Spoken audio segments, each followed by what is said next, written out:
K. Kleinian psychoanalysis. Kleinian psychoanalysis is the name given to the school of psychoanalytic theory that has grown up around the pioneering work of the Austrian psychoanalyst Melanie Klein from 1882 till 1960. Born in Vienna, Klein settled in England in 1926 and remained there for the rest of her life. Kleinian psychoanalysis first began to emerge as a distinctive school of psychoanalytic theory during the 1940s in opposition to the group which gathered around Anna Freud after the latter's move to London. However, it was not until after the war that other analysts began to become known as Kleinians and to develop a substantial body of Kleinian thought.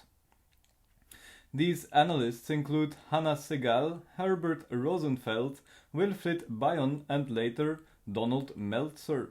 Along with the two other major non-Lacanian schools of psychoanalytic theory, ego psychology and object relations theory, Kleinian psychoanalysis forms a major point of reference for Lacan, against which he puts forward his own particular reading of Freud. Lacan's criticisms of Klein are therefore important to understand the originality of his position. While it is impossible to mention all of these criticisms here, some of the most important of them may be summarized as follows. 1. Lacan criticizes Klein for placing too much emphasis on the mother and neglecting the role of the father. 2. Lacan criticizes Klein for theorizing fantasy entirely in the imaginary order. Such an approach is a misconception, argues Lacan, since it fails to take into account the symbolic structure that underpins all imaginary formations. 3. Lacan disagrees with Klein's views on the early development of the Oedipus complex. For Lacan, all debate on the precise dating of the Oedipus complex is futile, since it is not primarily a stage of development but a permanent structure of subjectivity. Insofar as the Oedipus complex can be located in time, Lacan would not locate it as early as Klein does. Thus, while Klein seems almost to deny the existence of a pre-Oedipal phase, Lacan argues that there is one. 4. Closely connected to the preceding point are Lacan's differences with respect to Melanie Klein's encroachments into the pre-verbal areas of the unconscious. For Lacan, there are no pre-verbal areas of the unconscious, since the unconscious is a linguistic structure.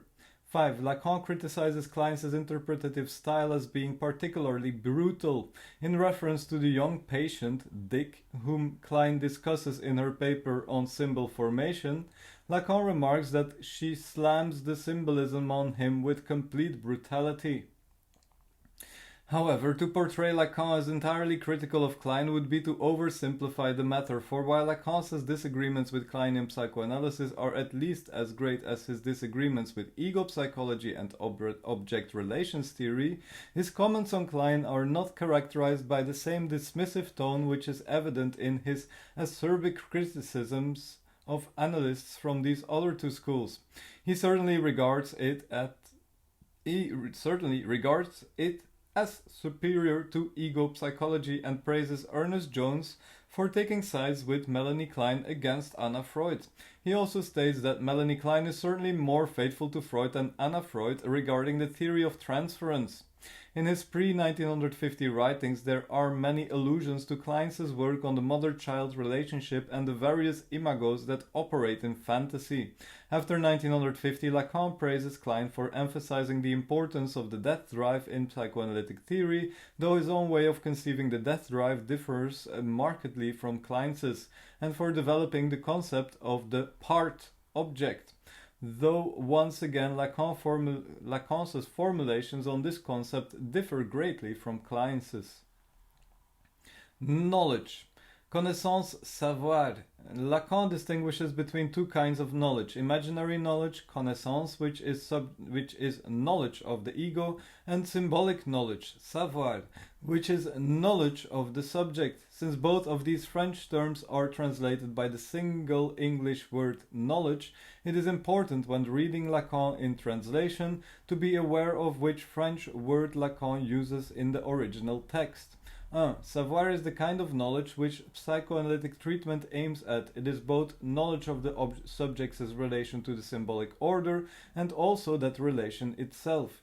This knowledge is simply the articulation of signifiers in the subject's symbolic universe, the signifying chain, S2. The unconscious is simply another name for symbolic knowledge insofar as it is an unknown knowledge, a knowledge which the subject does not know he knows. Psychoanalytic treatment aims at a progressive revelation of this knowledge to the subject and is based on the premise that the only means of access to this knowledge is via a particular form of speech called free association. However, psychoanalytic treatment does not aim at a Hegelian absolute knowledge because the unconscious is irreducible. There is an inescapable division between the subject and knowledge. Symbolic knowledge is knowledge of the truth about one's unconscious desire. Knowledge in this sense is a form of jouissance. Knowledge is the jouissance of the big other. Symbolic knowledge does not reside in any particular subject nor in the big other, which is not a subject but a locus, but is intersubjective. However, this does not prevent one supposing that somewhere there is a subject who possesses this symbolic knowledge. See subject supposed to know. 2. Connaissance and its necessary correlate, méconnaissance, is a kind of self-knowledge that belongs to the imaginary register. It is by misunderstanding and misrecognition, méconnaissance, that the subject comes to the imaginary knowledge of himself, méconnaissance, which is constitutive of the ego. This ego is thus an illusory kind of self-knowledge based on a fantasy of self-mastery and unity.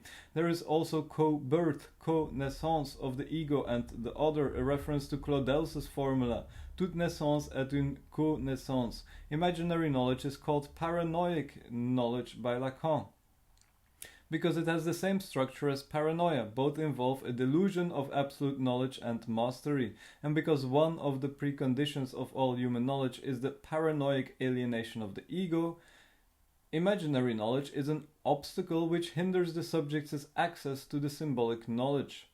Psychoanalytic treatment must therefore continually subvert the subject's imaginary self-knowledge in order to reveal the symbolic self-knowledge which it blocks.